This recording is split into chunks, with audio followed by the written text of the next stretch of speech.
Well, in a neat little town they call Belfast, apprentice to trade I was bound. Many an hour sweet happiness have I spent in that neat little town. A sad misfortune came over me, which caused me to stray from the land, far away from my friends and relations, betrayed by the black velvet band. Let's have it now. Her eyes, they shone like diamonds. I thought her the queen of the land.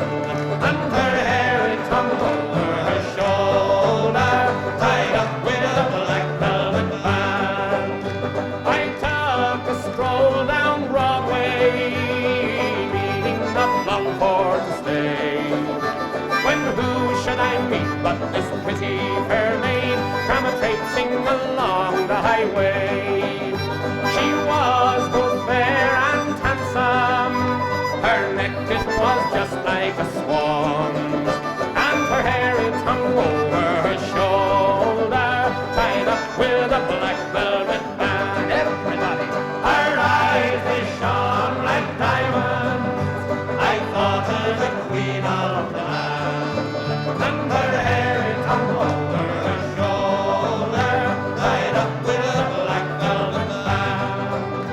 I took a stroll with this pretty fair maid and a gentleman passing us by.